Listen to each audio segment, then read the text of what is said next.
Em termos de impulsão, de sair do chão, cara, o Gui Deodato, trabalhei com ele aqui no Minas, hoje ele tá no Flamengo. Acho que foi o cara mais impressionante, assim, que eu já vi de sair muito fácil do chão, assim, e, sabe, pegar um rebote, assim, em cima do aro, assim, lateral, absurdo. B-Lab Podcast, um espaço dedicado à performance esportiva. Fala pessoal, sejam muito bem-vindos ao podcast da Basquete Lab, esse podcast que é focado em performance esportiva, principalmente para basquete, e vai ser apresentado por mim, Gabriel Solé, preparador físico na Suécia, e também pela nossa co-host Julia Schmal, que é atleta profissional de basquete e também estudante de educação física.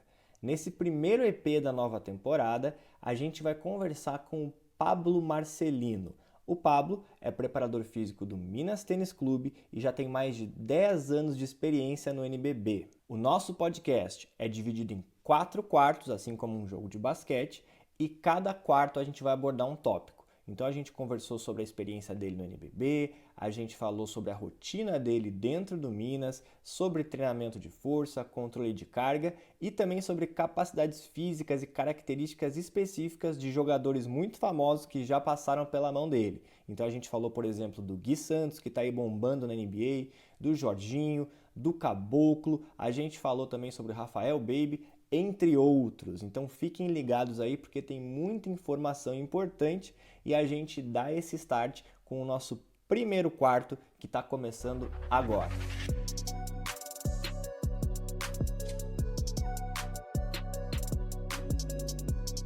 Então vamos lá, então, pessoal, a gente começando a nossa terceira temporada, agora com a Julia Schmal, jogadora, 6 temporadas de LBF, que vai participar com a gente desses 10 episódios. Então, bem-vindo, Júlia, obrigado por estar participando. Muito obrigado, prazer participar desse podcast. E o primeiro EP da nossa nova temporada não podia ser com ninguém mais, ninguém menos que o preparador físico do Minas Tênis Clube, 10 anos de experiência no NBB, e o meu host aí, o meu Airbnb, quando eu vou a Belo Horizonte, né? Pablo, seja muito bem-vindo, obrigado pela participação. Obrigado pelo convite. Para mim é um prazer estar aqui. Sou um ouvinte assíduo do podcast. E, para mim estar aqui nesse primeiro episódio aí da terceira temporada é um prazer. Bom, então vamos lá, né? Sem mais delongas. A gente colocou uma caixinha de perguntas lá nas nossas, tanto no meu Insta como no teu, né? E eu fiquei bastante impressionado, porque veio muita pergunta de qualidade, né? Gente aí que possivelmente vai estar tentando tomar o nosso emprego daqui a alguns poucos anos aí, né? E porque realmente foram muito boas as perguntas. Então a gente vai seguir o roteiro mais ou menos pelo que o pessoal perguntou, tá? Mas para a gente começar, ô Pablo, conta para a gente mais ou menos dentro do clube, dentro do Minas, qual que é o teu papel, né? Qual que é a tua função ou as tuas funções de uma forma resumida para o pessoal entender, assim, no contexto geral, o que é um preparador físico de um clube profissional? Tá. Eu vou falar do Minas, mas eu vou falar um pouco de forma breve de outras organizações por onde eu passei também, porque isso pode variar de organização para organização. Hoje eu sou responsável por toda a estrutura de preparação física do basquete do Minas, que vai desde o sub-12 até o adulto, com aplicações diferentes. Então, para a base, eu trabalho com a estruturação da parte física, com a prescrição de treinamentos e organização metodológica com os treinadores. E para a ponta, eu faço isso também, mas aí eu estou diretamente no dia a dia com a aplicação de treinos e observação e ajuste da parte de quadro. Mas isso hoje é o que eu faço no Minas. Então, dependendo da organização, você pode ter outros papéis. No basquete ainda, a posição, por exemplo, do fisiologista e do preparador físico ainda se confundem, né, do cientista do esporte. Então, hoje eu tenho um departamento de fisiologia que trabalha com tratamento e aquisição de alguns dados. Por exemplo, no Minas a gente usa o Polar para fazer tanto ao monitoramento de carga mecânica e carga fisiológica. Mas em outros clubes que não tinha isso, então no caso eu também cuidava disso. Então, dependendo do clube, eu tinha outras equipes de outras modalidades, por exemplo, no Pinheiros, então a estrutura pode variar dentro do próprio Brasil. Mas no Minas, especificamente, eu cuido da base até a ponta. E falando ainda do clube, Pablo, como que é a tua rotina, assim, em termos de horário? Treino é turno duplo, à tarde pela manhã, que horário que tu chega, que horário que tu sai? Para o pessoal ter uma noção, assim, de como funcionam as tuas horas, realmente, de trabalho. Cara, em termos de aplicação direta, varia muito porque a gente faz a rotina de treino baseado nos jogos, né, e temporada. Na pré-temporada é um pouco mais é, já bem definido assim as dobras, como é que vai ser. Mas de uma forma geral, a nossa sessão mais comum começa às 10. Então, pelo menos 9, 9 e meia eu já estou na academia. Os atletas gostam de chegar mais cedo para fazer alguma rotina extra deles. Aí 10 horas começa a rotina de trabalho físico. 11 horas termina, eles vão para a quadra. Aí, se tiver 2 períodos, geralmente o contato é pela tarde, então eles fazem um trabalho específico, um trabalho tático com os treinadores, algum trabalho de skills. Essa sessão costuma durar um pouco mais de 45, 50 minutos. E aí à tarde, normalmente a gente retorna às 5 ou 6 da tarde, e aí eles fazem, aí já a sessão de contato, aí fazem proteção, aí um aquecimento já voltado para esse tipo de trabalho. E aí é uma sessão que já dura 1h15, 1h30 com tudo. Então, e aí entre os períodos também, de novo, tratamento de dados, ver se precisa de algum ajuste para o treino da tarde. Finalizou o treino da tarde, baixa-se os dados, eu converso com o fisiologista. Se precisar de alguma coisa, a gente já passa para o treinador a partir do que foi visto e da programação da semana. Então, isso vai se repetindo. Então, sempre entre treinos, nesse período da tarde, apesar de não haver intervenções, a gente trabalha muito com o tratamento e discussão dos dados. E aí é mais ou menos nesse sentido. Então, aí entre o treino da manhã e o da tarde, vocês têm mais ou menos 4 horas, 5 horas de diferença por aí, é isso? Sim, pelo menos 4, a gente tenta manter pelo menos 4 horas. Em média, assim, quantas vezes na semana vocês vão ter um turno duplo? Mais ou menos, bem geral, assim. Numa pré-temporada, 3 vezes. 3 vezes. Uhum. Durante a temporada, aí uma ou duas, dependendo do número de jogos. Se for 2 jogos na semana, com certeza uma. Se for um jogo só, pode ser que sejam duas. Tá. E, Juliano, tu tá acostumada, vocês costumam treinar pela manhã ou a parte da tarde? Ou os dois também? A gente costuma ter os dois também. Depende muito da disponibilidade de quadra do horário que a gente treina, né? No feminino isso é um pouco mais complicado. Então, e como a gente tem menos jogos, durante a temporada se mantém os dois treinos também. Sim. E para os dois deve ser treino 5 a 6 vezes por semana, provavelmente, né? Sim. Pois é. Bom, e agora a gente vai entrar encaixando um pouco no assunto, né? Mas nas perguntas específicas dos ouvintes aí. E a primeira pergunta, que é do @Cauê_Dietrich, ele pergunta como é que tu chegou até o Minas. É uma pergunta interessante, que tem uma trajetória longa aí, mas especificamente ele perguntou sobre Minas, né? Então, tentar responder isso sem contar a tua história inteira de vida, mas de forma resumida aí. Cara, a chegada do Minas foi bem surpreendente, porque eu sou muito amigo do cara que era preparador, o Paulo Alberto. O Paulo ficou aqui, acho que 7, 8 anos no Minas. E, por acaso, quando terminou o meu vínculo com a Unifacisa, que era o clube que eu estava antes, e aí a gente não renovou esse vínculo, e basicamente eu estava esperando mesmo, em casa, vendo o que ia acontecer. E aí ele me disse que ia sair e ele queria, tipo assim, sugerir meu nome para que eu entrasse no processo de seleção aqui para tentar entrar. E aí eu falei, pô, legal demais, gostaria, assim, eu já conhecia a cidade, eu gostava da cidade. E aí eu entrei no processo de seleção, e aí dentro desse processo de seleção eu fui passando, e aí eu entrei. Isso foi 2021. Mas foi uma questão de indicação, então. Na verdade, assim, foi, mas havia o processo de seleção, mas ele me ligou, ele falou assim, ó, eu queria indicar o seu nome, assim, como ele estava saindo, mas eu tive que passar pelo processo de seleção como todos os outros. Só que ele sugeriu, porque a, abria-se a válvula e tudo mais, e talvez eu não ficasse nem sabendo. E foi legal, porque ele falou assim, ó, entra nesse processo e tal. Então foi bem legal. Uma das coisas mais importantes na nossa área, né, para quem quer conseguir um trabalho, uma vaga, sempre é conhecer alguém, né, seja por indicação, como eu falei, ou por uma indicação de um processo seletivo, como foi o teu caso, é uma das coisas mais importantes, eu acho, né, ali do... É porque, cara, assim, então, é isso que eu ia falar, mais do que análise de currículo friamente dito, assim, no papel, mas eu acho que as pessoas se conversam muito. Então, a partir do currículo, assim, pô, onde o Gabriel trabalhou, ele vai ligar para o seu técnico da seu clube anterior e falar assim, pô, e aí, como é que é o Gabriel? Sabe? Então, essa parte da análise do seu currículo, que não é simplesmente os cursos que você fez, é uma coisa que as pessoas nessa área gostam de saber. Para jogador é a mesma coisa. Todos os jogadores que a gente vai contratar hoje a gente liga para os técnicos e pergunta, e aí, como é que é fulano no dia a dia? O diretor, como é que é? Então, assim, essas opiniões somadas aos números definem muito hoje as contratações, sabe? Então, tenho certeza que o cara que estava aqui dentro ter falado assim, pô, não, um cara bom assim, tenho certeza que isso ajudou juntamente com as outras coisas que eu tenho no currículo. Com certeza. Essa é uma dica importantíssima, né? E já dando sequência aqui na pergunta dos ouvintes, Júlia, eu vou deixar a próxima pergunta para ti, que veio do Atos Campos.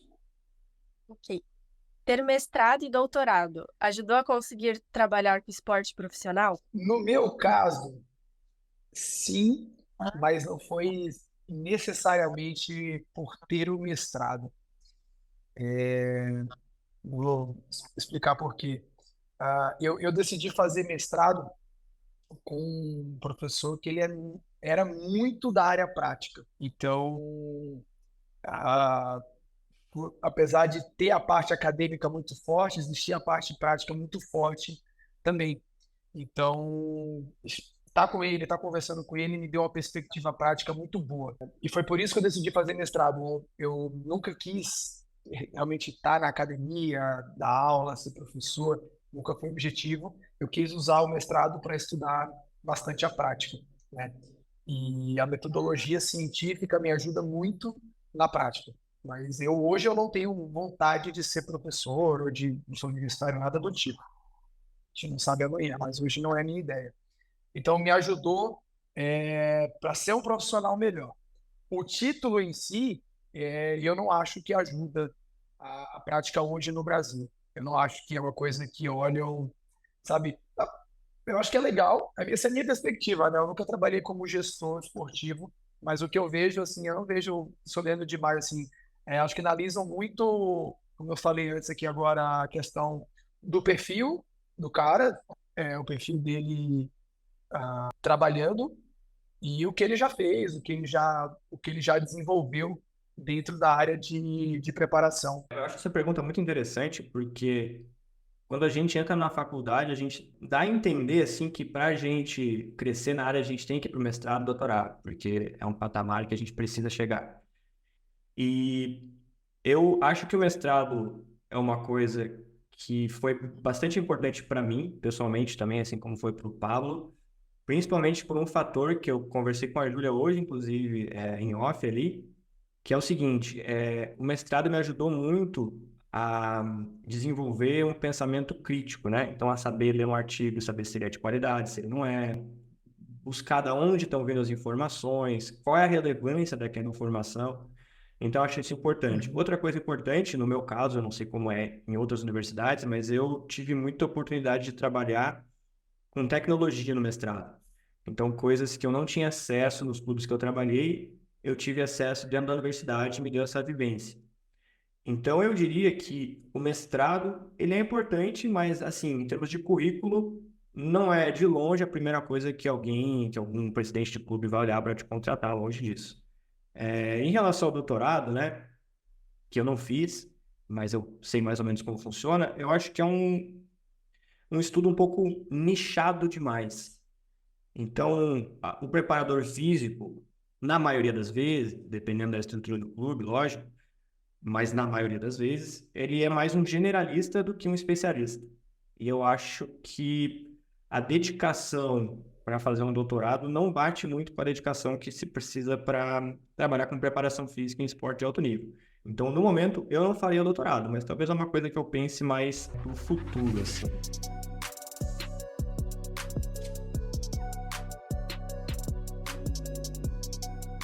Bom, então começando o nosso segundo quarto aqui, onde a gente vai falar sobre o treinamento, né, o trabalho do Pablo aí dentro da quadra especificamente. E aí teve bastante pergunta, né, dos nossos ouvintes. Eu vou começar com uma pergunta bem específica, na verdade, que é sobre controle de carga, né? Eu queria saber se vocês fazem controle de carga, né? Explicar um pouquinho o que é o controle de carga para quem não sabe. E caso vocês façam, como é feito esse controle? De uma forma um pouco mais geral, assim, ter uma noção de que... Porque eu acho que muita gente não sabe que isso faz parte do nosso trabalho também. Vamos lá. Tentando ser geral, mas abordar todos os aspectos, assim, porque isso é uma parte legal e é uma parte que não faz parte do óbvio, né? Você pensa no preparador, você pensa o quê? Na sala de força, você pensa no cara dando aquecimento, o cara batendo palminha lá. É isso que se pensa no preparador. E isso é o que, primeiro, essa é a parte talvez mais fácil, entre aspas, e a menor parte assim, do trabalho. O controle de carga começa pelo bom planejamento. Então, a partir do momento que você define uma expectativa de carga, aí você sabe mais ou menos aonde você quer ir com essas cargas. As cargas elas vão ter, vamos dizer, três naturezas maiores assim, né? Eu hoje, né, pelo menos, eu trabalho com cargas mecânicas, que basicamente é velocidade, salto, impacto, tipo, o que ele produz de fácil de distância percorrida. Carga fisiológica, resposta do corpo, a mais óbvia é TRIP, né, frequência cardíaca, poderia ser VO2, para o basquete não faz sentido, mas respostas internas.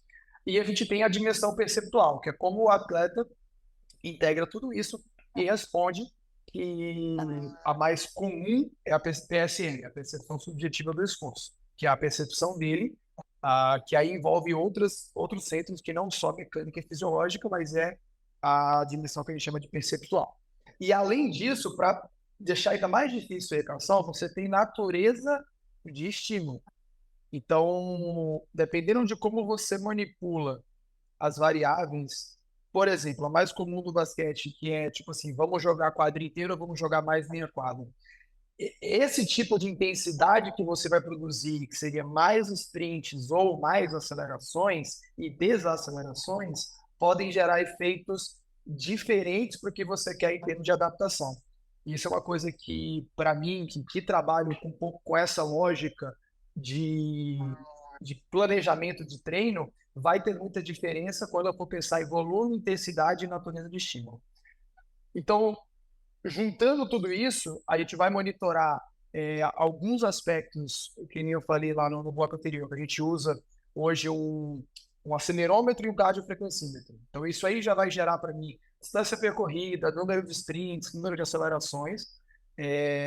A frequência vai me dar um parâmetro fisiológico. Não é o melhor parâmetro para o basquete, mas é um balizador. A frequência cardíaca tem alguns limitantes claros para o basquete. O lactato também tem limitantes claros, por conta da demora que tem, assim, existe um delay de resposta para isso. Mas dentro dessa conjuntura, é uma coisa que é interessante da gente ter. Não usaria como único parâmetro, mas dentro da conjuntura é interessante. E a percepção deles. E aí, dentro disso, a gente cruza com o que foi planejado para a gente ver se está de acordo ou não. Então, muitas vezes, o fato não é só estar cansado ou não, mas quando a gente quer que ele fique cansado, como que a gente quer que ele fique cansado. E aí, sim, eu vou ter o time course dessa fadiga e eu vou ter o time course dessa recuperação, permitindo que o desempenho dele cresça na hora correta.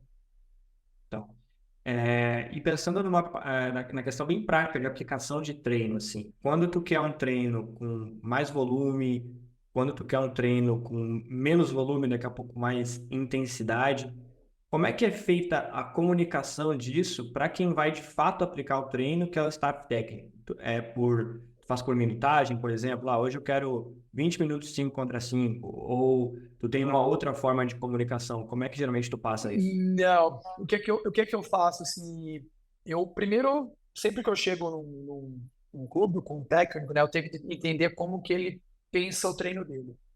Quais são os exercícios que ele gosta de usar, qual é a estrutura de treino que ele mais gosta de fazer para cada tipo de trabalho.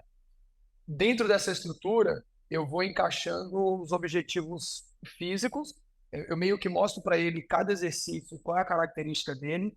Esse exercício tem menos gente na quadra inteira, mais gente na quadra inteira, esse aqui não para. Qual que é o tempo de pausa de cada um? Aí eu coloco em caixinhas os exercícios que ele gosta de fazer. E aí o objetivo tático ou técnico ele define, né?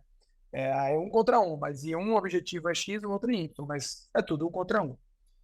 Aí dentro disso eu monto a estrutura de mais ou menos quanto ele vai repetir cada coisa, quanto tempo ele vai permanecer em cada coisa e o que ele deveria cobrar. Então, isso aqui é um exercício de volume. Então, assim, cobra dos caras não pararem. Então, vai cair intensidade, não para. Ou o contrário, você fala assim, isso aqui, você tem que dar uma pausa grande e quando ele for treinar, o cara precisa ir 100% porque a pausa vai ser grande. Então, ele entendeu o que é um exercício voltado para a intensidade máxima, o que é exercício voltado para a resistência. E aí, dentro do planejamento, eu já coloco assim, tal e tal e tal exercício funciona. Aí, dentro dos seus objetivos táticos, escolha qualquer um deles, faça blocos de tanto a tanto. Eu nunca limito demais para não engessar ele. Porque às vezes eu coloco, sei lá, 2 blocos de 5 minutos. Só que o cara tem 5 situações para fazer. Então, fica mais difícil. Então, eu preciso de um bloco maior. Seria interessante ele durar de 4 a 6, de 3 a 5. Caso seja 3, tente parar pouco. Caso seja 5, pode parar um pouco mais. Aí eu dou uma liberdade de escolha para que ele encaixe o que ele achar melhor. Aqui a gente está E aí eu falando sempre... por exemplo, blocos de cinco minutos, de 3 contra 3, ou de 4 contra 4, ou de 5 contra 5. Isso, por exemplo, aí esse é o ponto. Às vezes, eu quero fazer um meia quadra por conta disso, mas eu não quero tanta interação, porque senão a intensidade vai subir demais. Então, não usa 2 contra 2, seria 3 contra 3, 5 contra 5. Ou não, aqui eu preciso de mais pausa e mais intensidade. Então, no máximo 2 contra 2, porque com certeza esse cara vai ficar parado fora e tal, tudo mais. Não faz sentido ser o outro lado. Então, aí eu vou restringindo um pouco. E óbvio, dentro da semana, às vezes não vai ser perfeito. Ele vai dizer, pô, esse exercício não funciona para mim aqui, mas funciona aqui. Aí eu também, às vezes, preciso fazer alterações para responder à quadra. É sempre, só uma coisa que eu falo assim, o físico ele está sempre a favor do basquete, sabe? Tipo assim, no fim do dia, o principal precisa ser basquete. Às vezes você precisa, sei lá, deixar o nível um pouquinho de lado, porque na construção da semana tática precisa, e às vezes o impacto vai ser pequeno. Fala, pô, aquela opção é um pouco melhor, mas essa aqui não é pior, é a segunda, sabe? Então, você ganha com uma construção tática, porque o cara precisa ter esse entendimento, e perder um pouco na melhor opção física. Fala assim, pô, mas não é que tá totalmente errado, sabe? Às vezes fala assim, pô, essa opção faz mais sentido do ponto de vista físico, mas a outra faz mais do tático. E dá para adaptar. Então, isso também não é um problema. Se for uma coisa que realmente, fala, cara, isso aqui, sabe, tipo, em vez de fazer sei lá, um treino forte segunda que o jogo é quinta, cara, não, porque eu queria fazer o treino forte na quarta. Aí eu vou dizer, pô, isso aqui não faz sentido. Porque você vai ter um impacto direto no jogo, tá ligado? Dando um exemplo bem grosso, assim. Mas, pô, fora isso, o cara querer inverter um conteúdo, você fala, pô, não, tudo bem, a gente ajusta aqui porque faz mais sentido, sabe? Mas aí eu tento passar isso de forma... Por já conhecer o treinador, esse que eu tô agora, por exemplo, a gente tá há 3 anos juntos. É o terceiro ano que a gente tá junto. Então a minha comunicação com ele já é muito prática, assim, no sentido de passar para ele assim, esse exercício funciona hoje. Dá para você? Aí ele fala assim, pô, preciso fazer um shell drill porque a defesa tá ruim. Eu falo, pô, então diminui o tempo desse aqui porque você vai fazer 10 minutos de shell drill. Aí a gente já ajusta a carga no treino completo, sabe? Então a comunicação fica boa. Essa Posso comunicação, aproveitar o gancho da comunicação com o técnico? claro. Fazer uma pergunta de como é, durante o jogo, a sua comunicação com o técnico? Eu sei que no jogo tem bastante coisa, assim, né, que afeta. Mas qual que é o principal papel teu na hora dos 40 minutos de jogo?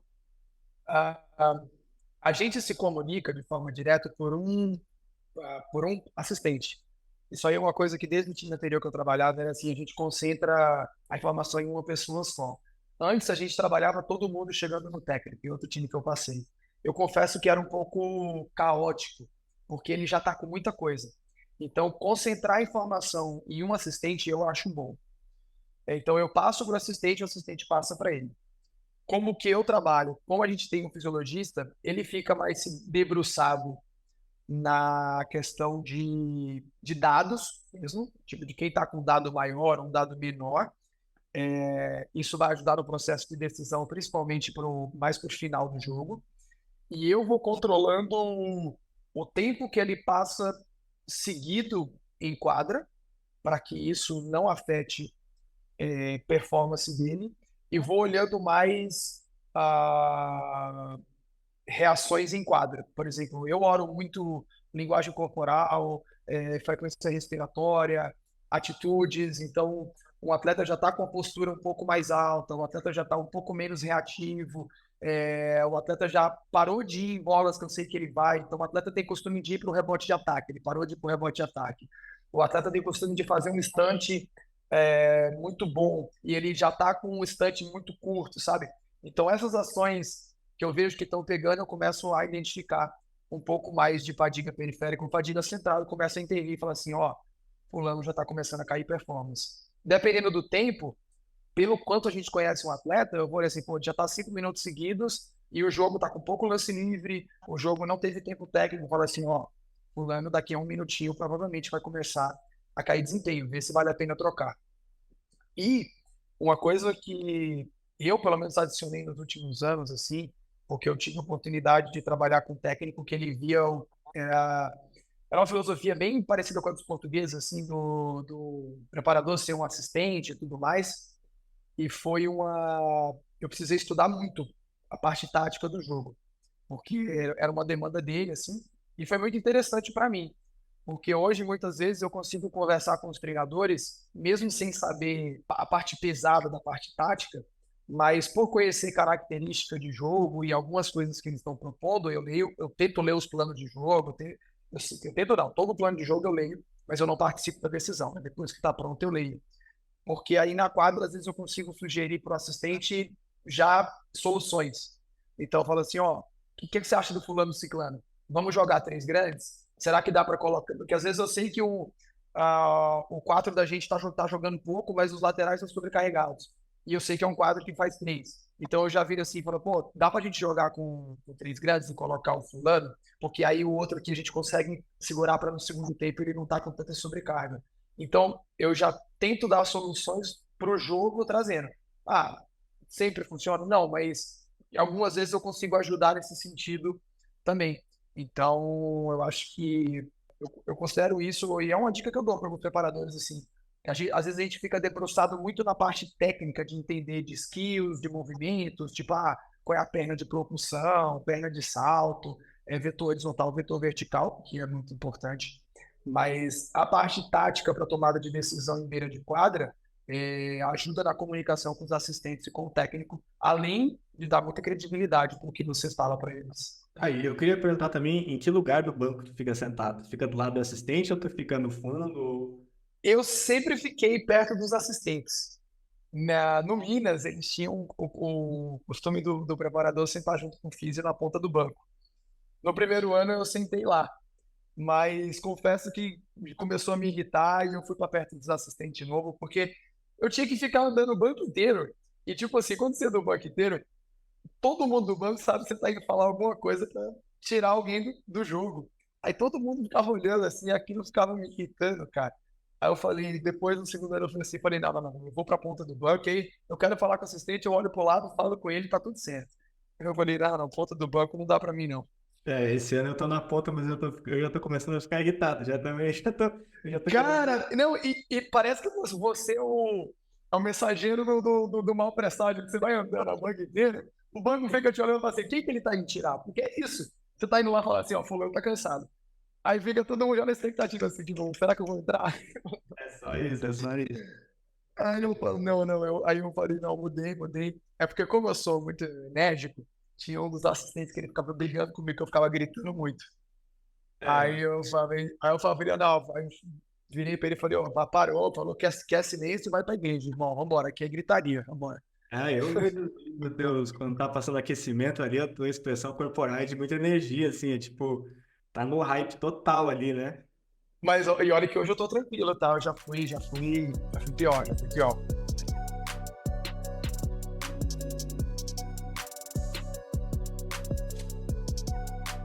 Bom, vamos lá então, esse é o nosso terceiro quarto e agora a gente vai falar de academia. A gente teve muita pergunta dos ouvintes em relação a esse tópico, então foi bom porque eu não tive nem que pensar em nenhuma pergunta, já ficou bem completo. E a gente já vai direto para a pergunta dos ouvintes. A gente tem 9 perguntas, a gente vai passar por cada uma e desenvolver um pouquinho aí sobre cada um dos assuntos, tá? Eu vou começar com a primeira, que é do Miguel Dias Arguelles, e ele pergunta qual é a melhor forma de treino na academia para atletas de base. Ou seja, o que que um atleta de base deve buscar na academia, principalmente? Vamos pensar. É porque a gente vai responder para o atleta de base, mas pensando no preparador que vai estar estruturando essa rotina para ele, né? Acho que se você tiver condição de ter uma rotina estruturada, ótimo. Se não, eu diria domine os movimentos básicos, isso é um ponto essencial. Então, dominar movimentos de puxar, de empurrar, de agachar, levantar, ter esses movimentos muito sólidos, porque são a base de todos os movimentos de academia que você vai poder usar para ganhar a força e potência nos movimentos específicos de quadra. Então, se você tem um agachamento, um terra, um hip thrust, um supino, uma remada muito bem dominado, que são movimentos básicos, os outros vão ficar mais fácil. E segundo ponto seria, que eu diria hoje, domine essa questão de controle corporal do core vertical. Permita que você consiga se mexer em diversos planos de forma quase que aleatória. Então, não fique refém daquele movimento travado do tronco, só o tronco tem que estar estável, tem que estar bonitinho, não. Permita que seu tronco se mexa em todos os planos possíveis, que seu quadril se acomode em todos os planos possíveis, porque isso vai fazer com que a sua capacidade de transferir essa força que você ganhou nos movimentos básicos, com pesos mais altos, com potência mais alta, se transfira para o movimento aberto na quadra, que é o basquete. A gente, assim, às vezes fica pensando, nossa, tem que fazer agachamento com tanto peso, tem que fazer tal exercício, tem que fazer não sei o quê. E eu acho que para a base o mais importante é eu conseguir, primeiro, né, antes de tudo, controlar o meu próprio corpo. Então, antes de pensar em fazer um agachamento pesado, será que eu consigo fazer um step up com peso corporal, uma amplitude de movimento alto? Será que eu consigo fazer uma flexão de braço bem feita, lá embaixo, conseguindo manter o core estabilizado? Será que eu tenho mobilidade para me mover como eu deveria me mover? Então, acho que esse é o ponto de partida, né? Dar essa base, assim. E aí depois começar, logicamente, a avançar nos métodos de treinamento. Mas o primeiro é Porque pensar. quando a gente. Desculpa, mas é isso, quando a gente fala de dominar um exercício, a gente está falando de dominar ele com uma carga pífia, sabe? Tipo assim, os grandes levantadores de peso, assim, não tem diferença para um agachamento com 200 quilos e agachamento só com a barra. Então, se você consegue fazer um movimento só com a barra muito bem feito, provavelmente você vai conseguir progredir carga de forma controlada. Se você consegue fazer uma flexão muito bem feita, provavelmente você vai conseguir progredir essa carga naturalmente. Mas assim como todos os fundamentos, né, de quadro, você domine o básico bem feito para depois você querer evoluir. Bom, aí tem uma pergunta que eu achei muito interessante, porque é uma coisa que é bem prática e realmente é uma dificuldade que a gente tem principalmente no início, né? Quando a gente começa a trabalhar com preparação física, que é o seguinte, como organizar treinos para um grupo grande de atletas, ou de pessoas no geral, mas nesse caso de atletas. A pergunta do André Hirayama.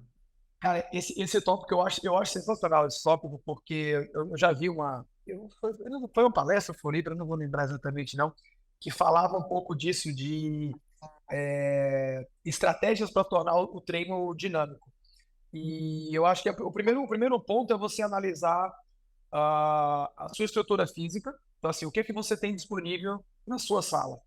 A quantidade de coisas que você pode treinar. Tá, você analisou, você sabe aonde você pode, quanto comporta cada coisa na sua sala. Dentro do seu grupo, como é o perfil? Você tem grupos claros? Você tem assim um grupo 5 caras mais experientes, 5 assim, 5 assado. Você tem esses grupos que você consegue dividir? Tá todo mundo igual?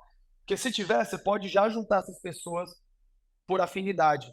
E aí, dentro desses grupos, tentar criar rotinas onde você combina exercícios que às vezes podem estar uma transferência direta ou simplesmente eles não se atrapalham. Então, vou fazer um agachamento, uma flexão com uma mobilidade de tornozelo, sabe? Porque você tem 2 parados e 3 trabalhando e uma coisa exige equipamento, as outras 2 não. Então, você consegue ou colocar equipamentos perto das máquinas, quero fazer uma puxada, um puxador, então, vai ter que ter uma coisa no chão, que é o abdominal, mais uma coisa com dumbbell, que aí o dumbbell pode ser carregado até ali do lado.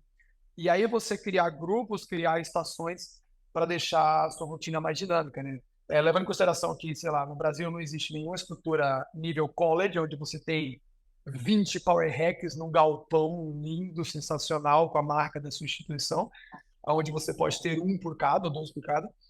São conglomerados que podem funcionar. E aí você tem cada um ocupando um desses conglomerados.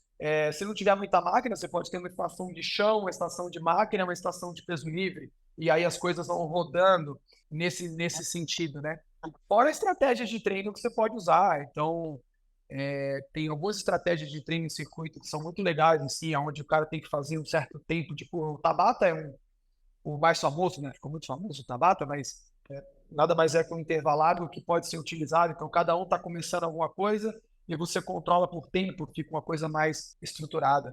Então, para grandes grupos, diria por isso, tentar juntar por afinidade, conhecer o seu espaço físico e usar estratégias de mesclar chão com máquina, esse tipo de coisa.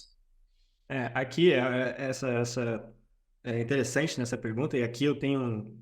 Acontece com vários preparadores físicos, que é o fato de eu ter uma academia aqui, que é dividida com alunos normais da academia ali, né? Senhorinha que paga, criança, enfim. Todo mundo frequenta a academia. Então eu tenho que pensar o meu treino, já pensando que eu tenho uma máquina para cada coisa e que tem a possibilidade de ter uma outra pessoa usando naquele momento. Então eu faço exatamente como tu falou, eu faço grupos de exercícios, tento marcar em horários que não vai ter tanta gente, né?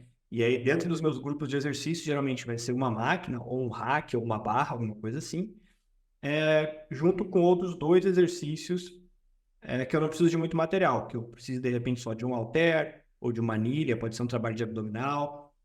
Então um exemplo que eu posso dar aqui pensando de cabeça é um agachamento, faz 5 repetições, sai do agachamento, vai para um salto no caixote, por exemplo, faz 10 repetições, e ao invés de ficar parado esperando para voltar para o agachamento, faz uma sériezinha de prancha, por exemplo. Então, 2 coisas que se combinam, que é o agachamento com salto, e mais uma coisa em separado, prancha, e eu não preciso de muito material nem de muito espaço. Então, ali ficam, exatamente como tu falou, ficam ali 3, 4 atletas, e a gente vai rodando dentro desses 3 exercícios, fecha as séries que foram programadas ali, 3, 4 séries, e vai para a próxima sequência. Então, acho que essa é a melhor maneira de organizar, né? E a gente não tem a estrutura do universitário lá, igual lindo, né? Mas um ótimo trabalho também. Tem A gente divide com outras modalidades. Então, assim, não é sempre, mas às vezes acontece de ter 2 equipes com 15 atletas dentro. E, por exemplo, a gente tem 4 gaiolas de agachamento. E às vezes, se bater 3 equipes, vai ser um problema. E muitas vezes, tipo assim, eu quero colocar um supino naquele dia. Então eu coloco, supino pode ser barra, pode ser dumbbell. Tipo assim, eu tenho um supino aqui. Então, às vezes, já tem um time usando. Então você já coloca variações. Então faz puxada ou barra livre. Faz o afundo com barra ou com dumbbell, sabe? Às vezes eu já coloco no próprio treino soluções, porque eu acho que a pior coisa para um treino é travar. O cara chegar lá e ficar 2 minutos sentado esperando vagar. Então, eventualmente, se ele quiser fazer, tem uma opção. Tem coisa que não dá para abrir mão. Fala assim, pô, esse aqui, pô, é agachamento com barra. É agachamento com barra. Então, pô, esse precisa esperar. Mas, pô, supino com halter e supino com barra, pô, acho que se complementam, sabe? Então, pô, não fica esperando muito, vai pro supino, sabe? Uhum. E a próxima pergunta é do Bruno, ou Brun7, e ele pergunta sobre treinos intensos na academia. Quantas vezes se faz um treino intenso na academia com atletas profissionais? Bom, eu vou responder, depois eu vou passar uma questão de perspectiva. Mas eles treinam na pré-temporada até 4 vezes por semana, treinos mais fortes, tá? Durante a temporada, é difícil que eu faça, tirando momentos que eu tenho bastante tempo para trabalhar, treinos com muita fadiga. Justamente porque precisa se manter uma qualidade de quadra muito grande, porque a gente tem poucos treinos da quadra bom. Então, meio que eu não posso gastar essa bala na academia. Então, eu controlo bastante o volume, que aí é um ponto que é interessante para colocar, para que, se você olhar de fora, você vai falar assim, pô, esse treino foi forte. Mas, e às vezes até o atleta percebe o treino um pouco mais forte. Mas eu tento dosar esse volume para que ele ainda consiga performar na quadra. E performar bem dentro da proposta do treino. Então, ele vai estar numa borderline ali de um moderado para intenso, desde que ele mantenha lá a qualidade. Então, aí eu vou ter que saber mais ou menos quanto cada atleta pode trabalhar em termos de volume, principalmente de trabalho, para ele performar no treino de quadra. Porque a gente tem, de novo, poucas oportunidades de treinar quadra para preparar para o jogo, isso dentro da temporada. Então, eu não posso levar ele para um treino que vai ser um treino ruim ou que vai baixar volume e o treinador não vai conseguir compor os conteúdos táticos dele. Na pré-temporada isso é diferente, porque aí a gente ainda está em aquisição e tudo mais. Então, a gente consegue fazer uns treinos um pouco mais extenuantes, tá? Então, acho que o grande lance desse treino, do quão forte ou quão intenso vai ser, é entender quanto você consegue absorver de carga para treinar bem e para se recuperar pro evento que é o jogo, né? Eu acho interessante essa questão, porque eu costumo falar que o atleta, né, e a Júlia pode confirmar isso ou não depois, mas o atleta ele faz muito menos na academia, né, em questão de quantidade de exercício, e às vezes muitas vezes até de intensidade, do que a pessoa comum ali, que é aluna de CrossFit, por exemplo, ou que é um aluno intermediário de qualquer academia genérica, porque a carga de trabalho na quadra sempre vai ser o principal, né? Então, na verdade, a gente na academia, a gente quer fazer o mínimo possível para o atleta ter uma adaptação, ter uma melhora, né? Ter toda a parte de prevenção de lesão, sem gerar cansaço, para não atrapalhar ali a parte principal, que são os treinos e jogos. E eu vou responder também aqui porque a gente tem, no meu clube, a gente tem momentos de pausas, né, por, enfim, seleção e calendário FIBA, e a gente tem alguns momentos de ter 2 semanas sem jogo ou 10 dias sem jogo. Normalmente, nesses casos, a gente vai ter 1 semana de treino e 1 ou 2 dias off. Nesse último dia de treino, antes do off, é o dia que eu, se achar necessário, eu vou arregaçar na academia. Porque aí ele já é o último dia da semana, ele vai treinar e vai ter 1 ou 2 dias de descanso. Então ali, nessa exceção, é o dia que dá para fazer um treino realmente pesado para deixar o cara ali um pouco dolorido. No geral, a gente quer evitar isso. Então a gente quer deixar ele sempre ali, até a gente conversou ontem, né, Pablo? Com 85%, 95% das pernas ali leves, para ele conseguir performar na quadra. A indústria vende muito a mentalidade do no pain, no gain, a gente tem que treinar duro todo dia, tem que se matar todo dia. Isso às vezes atrapalha alguns atletas que eu já tive, que são muito tipo, focados demais, que tem um cara que eu tenho que puxar, mas tem um cara que eu tenho que segurar também, falando assim, cara, não é dia disso, não é a proposta do treino, sabe, eu quero que você faça mais lá e tal, e o cara todo dia acha que tem que sair engatinhando na academia pro treino ser bom. Sim, eu já tive muito essa mentalidade, né? Que atleta gosta de se comparar. Então, tem uma fase ali que você tem que começar a entender o que você está fazendo para não fazer demais ou não fazer de menos. Então, por isso que eu gosto sempre de conversar com os meus preparadores e de entender em que momento a gente está e o que está acontecendo. Hoje, eu sei a época que eu preciso fazer cada coisa para, no momento principal do campeonato, nos playoffs, estar me sentindo bem, me sentindo leve. Porque eu sou uma atleta que eu tenho muita dificuldade para ganhar massa. E aí, às vezes, os meus preparadores já focaram muito nisso. Só que eu tô me sentindo bem leve, rápida e conseguindo absorver impacto com o peso que eu tô. Então é sempre uma troca assim de conversa que eu acho importante ter. Essa questão de ganho de massa é interessante porque justamente o tipo de treino que mais gera fadiga. É o treino para ganhar músculo. E aí a gente volta no assunto do verão, né? Da off-season. Porque é o momento ali que quem precisa ganhar tem que dar o gás, porque durante a temporada, como a Julia falou, se tentar puxar para ganhar massa, vai começar a sentir a perna mais pesada, vai ser um pouco mais complicado. Mas ainda Até assim, risco de lesão. é, mas ainda assim dá para colocar em doses esporádicas ali o trabalho, né? Tudo questão de dose e avaliação de como o atleta tá se sentindo.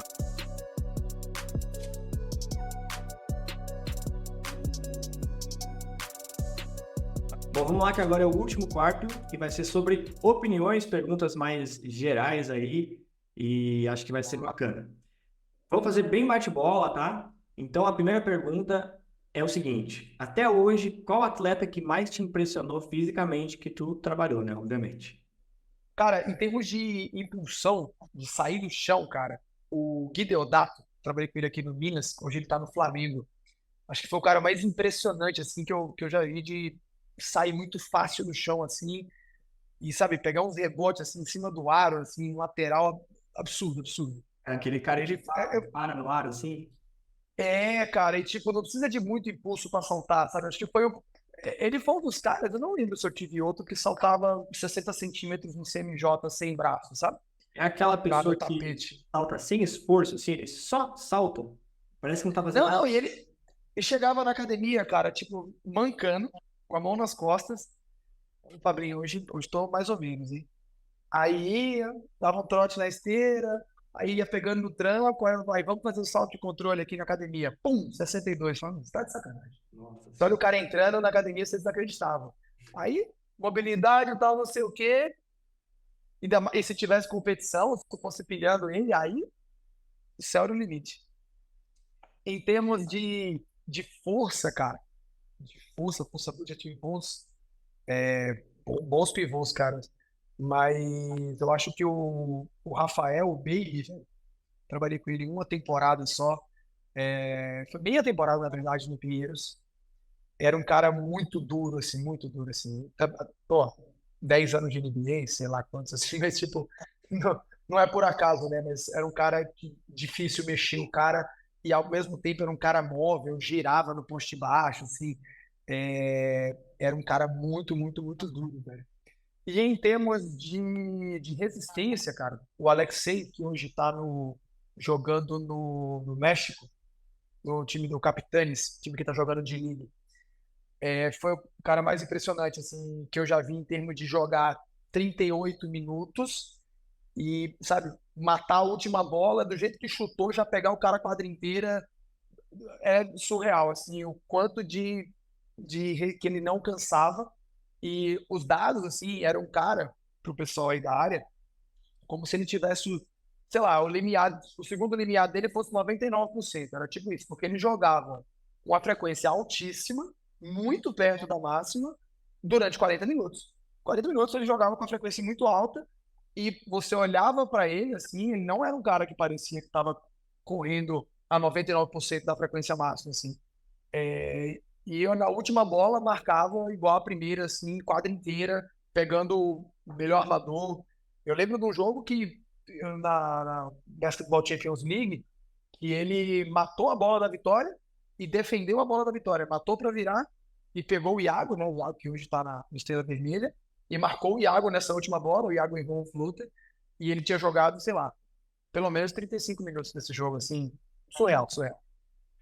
Mas aí, uma pergunta interessante, né, falando nesse assunto específico, do Gabriel Lúcius, para ti, o que diferencia um atleta comum de um atleta excepcional? Uma característica mais marcante, assim, eu sei que tem várias coisas, mas...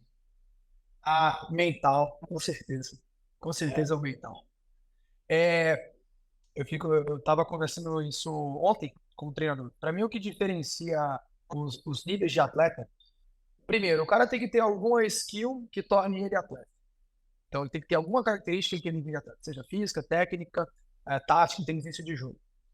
Quantas mais skills, melhor atleta ele é em termos de ter essas skills. A partir do momento que você tem, você pode ser um atleta. Se você não tiver, ou se você tiver uma muito ruim, pode ser que você não consiga virar.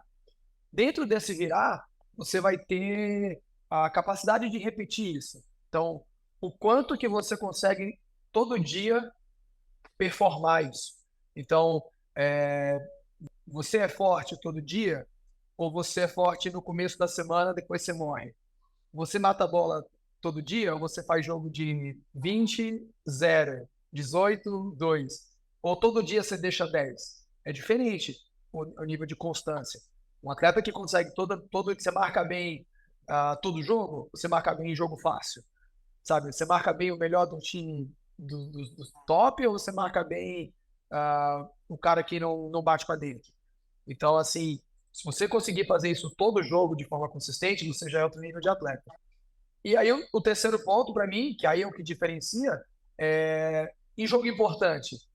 No momento importante, você marca bem, você marca a bola, ou no momento importante é o momento que você desliga e toma um backdoor. O momento importante é quando você erra o arremesso livre. No jogo decisivo, você cresce ou você diminui.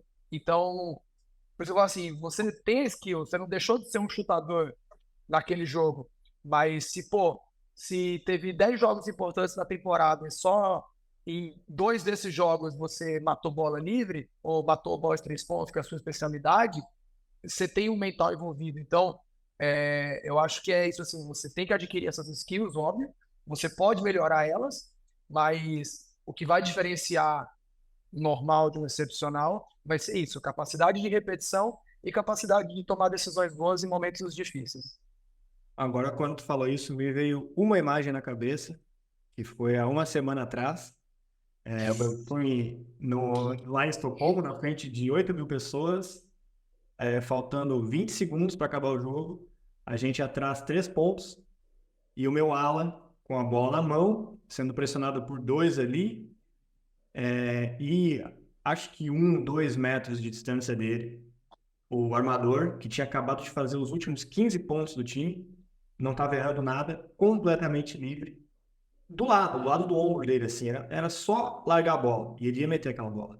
E ele não viu e tentou cruzar uma bola, roubou, e a gente deixou de, pelo menos, ir para a prorrogação numa final da Copa Sueca. Então, eu tenho certeza que num outro ambiente, num jogo que valesse menos, esse jogador teria feito aquele passe ali 10 de 10 vezes, com certeza. Então, essa parte mental aí também concordo que é a parte que realmente vai diferenciar. Mas dando sequência para a gente fechar aqui, o Rafael Romano, 86, perguntou como é que é a preparação, de forma geral, do Renan Lenz. Cara, o Renan é um cara que eu trabalhei com ele, esse meu quinto ou sexto ano trabalhando com ele. A gente trabalhou acho que 2 ou 3 anos no Pinheiros e estamos há 3 anos no Minas. Então é um cara que eu conheço bastante, vivi momentos diferentes da vida dele, mas é um cara que, tem um dos caras que mais treina duro que eu já conheci, duríssimo, todo treino é absurdo. É até interessante, assim, tem atletas que a carga de treino é um pouco mais baixa, a carga de jogo é um pouco mais alta. Não é incomum. Muitos atletas se preservam um pouco mais, não é que, tipo, não treinam. Você olha, você vê o treino, treina bem. Mas quando você vai ver as métricas, são um pouco mais baixas que a de jogo. A dele, as cargas de treino chegam a ser maiores que a de jogo, de tanto que ele se doa no treino, na academia. É um cara com perfil muito bom.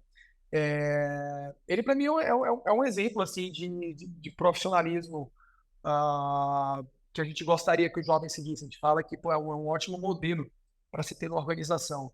Porque é um cara que eu sei que pelo menos, que eu tenho certeza, né? Pode ser até que seja mais, 3 anos. Ele faz projetos de off-season com diferentes preparadores para poder se preparar para a temporada. É um cara que, assim como a Júlia, tem dificuldade para ganhar peso, então ele faz na pré-temporada um trabalho específico de ganho de peso. É um cara que durante a temporada se cuida demais, sabe? Nutricionista, massoterapeuta, a parte preventiva, academia extra. Jogamos ontem. Primeiro o cara me mandou mensagem hoje foi, quero fazer um extra para manutenção, para eu recuperar bem. Então, o cara que está sempre preocupado com a condição física dele. E fora, assim, é um especialista, é um cara que a principal marca ofensiva dele, assim, em termos de pontuação, é a maior dos três. E, cara, o volume de trabalho dele dentro do treino e fora do treino é surreal, assim. Então, sabe, praticamente quase todos os dias da semana ele treina dobrado, a parte específica. Quando não tem dobra do time, mesmo assim ele vai para completar o volume de arremesso que para ele é bom. E isso é uma coisa interessante, assim, porque eu converso muito com esses caras que fazem muito extra, para justamente incentivar aquilo que eu te perguntei mais cedo, Júlia, que é a questão de saber o momento e saber o quanto você tem que aplicar. Do tipo assim, você tá bem, você tá recuperando, você não tá recuperando. Como é que tá? Como é que tá? O Renan, por exemplo, ele tem condromalácia nos 2 joelhos, grau 3 e grau 4. Pouca gente sabe disso por conta do volume que ele joga.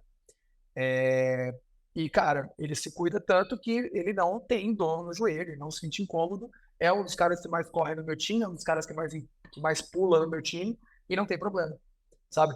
Por conta desses cuidados, assim. Mas é um exemplo bem, bem legal, assim, de profissionalismo do atleta profissional. Bem demais. E a próxima pergunta é: qual que é a tua impressão fisicamente do Gui Santos? Né? O Gui Santos que foi draftado, tu já trabalhou com ele, né? Eu queria que tu traçasse um comparativo com o Caboclo e o Jorginho, que são jogadores que tu também já trabalhou. Essa pergunta foi do Atos Campos e eu incrementei ela aí com esse comparativo, pensando fisicamente, né, como atletas. Cara, o Gui, ele teve uma evolução física muito interessante, assim. O Gui, a galera não vai lembrar dele muito mais novo, né? Que ele apareceu já com 18 anos, mas ali dos 15 para 16, eu não trabalhava com ele ainda. Ele saiu ali onde ele ganhou ali, cara, eu acho que mais de 10 quilos aqui também, sabe? Quando a parte de maturação. Era junto com o Paulo Alberto, que era o último preparador do Minas. E ele teve uma evolução física substancial, tanto de crescimento quanto de ganho de massa, né? E isso possibilitou para ele uma mudança de jogo, né? Aguentar mais a porrada do jogo profissional, do jogo de adulto e tudo mais, né? E é um cara que, mano, trabalhava numa cultura muito boa, sempre treinou muito pesado, sempre treinou muito duro.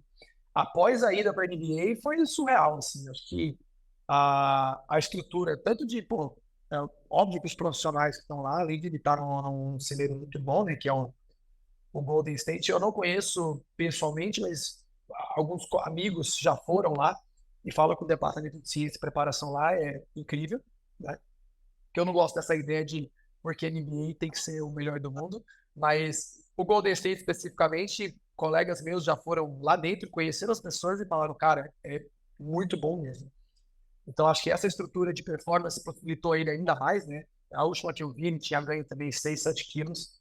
E é bem notório, assim, vindo ele jogando pela seleção, que é onde eu vejo mais essa imposição física dele, a briga de rebote, assim, tá muito, muito boa. O Jorginho e o Bruno já são diferentes, né? Porque eles já eram meio que aberrações físicas desde o começo. O Jorginho, um armador com 2,20 de envergadura, o Bruno, um lateral com 2,35 que matava a bola como nada, assim. Então, os dois com um potencial físico surreal, o Jorge com uma habilidade muito, muito grande, assim, sabe? Tirar a bola dele é difícil, primeiro porque a mão é muito grande, o braço é muito grande, então o controle dele ficava fácil. E o Bruno podia fazer de 2 a 5 no Brasil, pelo menos. Assim. Não é problema o Bruno falar, vou marcar um lateral ou vou marcar um 5 no cara.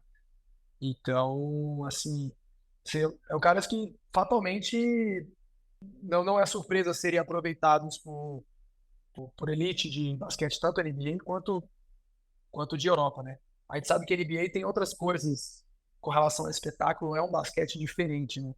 Então exige uma adaptação diferente, né? Mas são três caras que, de fato, assim, em termos de habilidade, mentalidade e jogo, merecem estar onde estão. Agora, em termos de carreira, também, o Ponto Ítalo perguntou como começar na carreira de preparador físico. E eu vou responder, Ítalo, não começa. Não começa porque é duro, tá? Personal trainer que é melhor, ou melhor ainda, vai sair para a área, porque é complicado, né? Mas brincadeiras à parte aí, como que tu acha que é o primeiro passo que tem que ser dado para ser preparador físico de esporte, Pablo? Cara, putz, principalmente pensando em profissional, né, velho? A gente é um mercado muito restrito, né? E, pô, eu acho que nenhum preparador que eu conheço no Brasil vive de preparação física só, sabe? Todos têm pelo menos outro emprego, ou consultoria, ou personal trainer. Tipo, eu acho que ninguém consegue falar assim, não, hoje eu só faço preparação física. Por conta de não ser uma renda absurda, sabe? Não é um futebol da vida, a gente não é um vôlei, é um futebol que tem uma renda muito grande. Mas, velho, se é interessante, se é vontade, o ponto é, primeiro você vai ter que se jogar de cabeça e pegar literalmente qualquer oportunidade que você tenha. Porque você precisa ganhar experiência, você precisa aparecer, você precisa começar a pôr a mão na massa. Então, é óbvio, se você, eu saí da minha cidade, eu sou de uma pessoa, eu saí de lá para aqui para São Paulo para fazer mestrado e para tentar conseguir. Mas aí eu fui para um polo muito grande, porque lá não existe o basquete adulto, na verdade, né? O basquete termina na escola. Então era praticamente, eu trabalhava com preparação física lá, eu comecei a fazer preparação física nas escolas, mas era muito amador, assim, times que treinavam muito pouco, sem academia e tal, e eu queria dar esse próximo passo. Então fui para São Paulo e realmente foi isso, assim, qualquer oportunidade que me dessem, eu ia começar a fazer preparação física para justamente poder começar a aprender, óbvio, e começar a me mostrar pro mercado dentro disso. E aí é muito da realidade de cada um. Eu acho que hoje a gente tem uma globalização legal da coisa assim por conta da internet, porque os trabalhos são mais fáceis de ser vistos, né? Então você faz um trabalho ali no interior de algum lugar, um trabalho legal de preparação física, você consegue montar um portfólio bacana, aonde te permite às vezes sair do seu centro a partir desse portfólio. E também você consegue consumir mais disso, né? Quando a gente começou, apesar de já haver internet, mas o acesso até para câmera, para filmar treino, não era coisa difícil, assim. Eu não tenho vídeos dos meus primeiros, sei lá, 5, 6 anos de trabalho. Eu tenho pouquíssimos vídeos, assim, porque não era uma coisa ainda tão difundida em termos de postagem dessas coisas. Hoje em dia você tem bastante material. Então, diria isso, né? Se joga, agarra a oportunidade, cria oportunidades para times que não tem, começa a fazer seu trampo e, óbvio, sabendo, se você quer ir para São Paulo, quer jogar um federado, quer ir para algum time, algum estado que tenha mais cultura disso, sei que o Paraná, Santa Catarina, Rio Grande do Sul tem uma cultura legal de basquete de base, pelo menos. Ah, não, quero ir para o NBB. De uma forma geral, você vai ter que sair do seu centro e começar a se aproximar um pouco mais disso, como carreira. Em média, assim, tu te sente confortável para falar quanto que é a remuneração de um preparador físico de nível NBB, assim, mais ou menos em média? Eu vou ser bem honesto que eu não tenho um parâmetro assim, a ponto de perguntar para outras pessoas, mas eu imagino, observando hoje projetos, que a remuneração de um preparador no Brasil ela vai girar de 5 a 8 mil reais. Eu acho que vai ficar em torno disso. Pode ser que um pouco menos ou um pouco mais, dependendo do tamanho do projeto, mas eu imagino que oscile dentro disso no Brasil. Perfeito. E para a gente O fechar, chato, o chato é que isso era há 13 anos atrás, quando eu comecei, e eu acho que ainda é hoje. Isso é chato. ah, bom, e para a Inflação gente fechar, aumentou. a gente tem a pergunta do Otávio Avancini, e ele quer saber qual é o momento mais marcante da tua carreira. Um momento agora, não pode ser três. Não pode ser três. Não. O momento mais marcante da minha carreira. Tá. Eu vou dar uma resposta objetiva e uma resposta filosófica. Posso? Claro. Cara, eu diria que o O título da Super 8 aqui foi meu primeiro título nacional por um time profissional. Era meio da pandemia, foi um negócio, sabe, que tava voltando os casos de Covid bastante forte. Então a gente jogou vários jogos sem cara, todos os times, né? Não só a gente. Então jogamos a Super 8, né? Campeonato um jogo só, quarta semifinal, e aí ganhavam. E as quartas já jogou sem dois, aí depois pegaram dois, os outros voltaram, e o semifinal jogou sem dois, final jogou sem mais um. Então foi uma coisa meio que um dia que dava para ir. E a vitória em casa, na última bola, foi realmente muito emocionante em termos de conquista de títulos, né? Mas, ao mesmo tempo, eu não gosto de balizar os momentos marcantes, né? Geralmente, momentos marcantes a gente remete a sucesso, né? Porque, assim, quando a gente teve sucesso, isso acaba marcando a gente. Mas eu tenho muitos momentos marcantes de interação, sabe? Tipo assim, eu tenho ah, treinos marcantes, sabe? Treinos que eu cheguei que eu não estava muito bem e que o ambiente, os atletas, sabe, me colocavam lá para cima e falavam, pô, como eu saí melhor de um treino, sabe? Pessoalmente falando, sabe? Não tava o meu espírito muito bom, mas o treino foi tão bom que eu saí bom, sabe? Porque eu estava rodeado de pessoas bacanas. Então, assim, esses momentos do dia a dia são muito legais, assim, do nosso trabalho, sabe?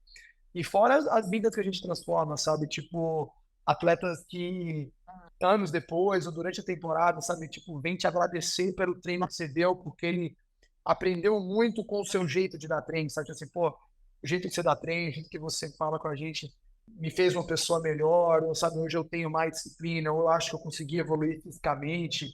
E é a mensagem do tipo assim, sabe? Você teve um impacto positivo na minha vida e muitas vezes a gente ah, nem tá percebendo pela correria do dia a dia, pelo que a gente está fazendo, a gente não está percebendo ah, as vidas que a gente transforma, sabe? Óbvio que a gente sabe do impacto que é o esporte nesse sentido de transformação, mas às vezes você não está vendo e, cara, você está fazendo uma baita diferença na vida de um moleque ou na vida de um profissional, sabe? E isso já em vários níveis, sabe? Já aconteceu desde profissionais a atletas mais jovens. Então, é, eu acho que essa possibilidade de transformação de vida, de um impacto positivo, é sempre um momento marcante, sabe, para a gente na trajetória. É isso, perfeito. A gente conclui então que vale a pena ser preparador físico de basquete. Bom, a gente vai. Tirando financeiramente, o resto é muito gratificante, cara. A gente é muito feliz.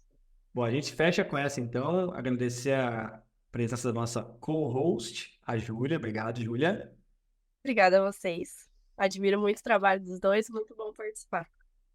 E agradecer o Pablo por este grandíssimo episódio com muitas reflexões. Valeu e seguimos na parceria aí sempre, né? Sempre, sempre, sabe que quando vier em BH, você é sempre bem-vindo à minha casa e logo, logo espero estar chegando aí na Suécia também para visitar. Mas obrigado pelo convite, prazer, foi realmente sensacional participar aqui, foi legal demais aí, espero ter de alguma forma contribuído aí para o pessoal. Com certeza.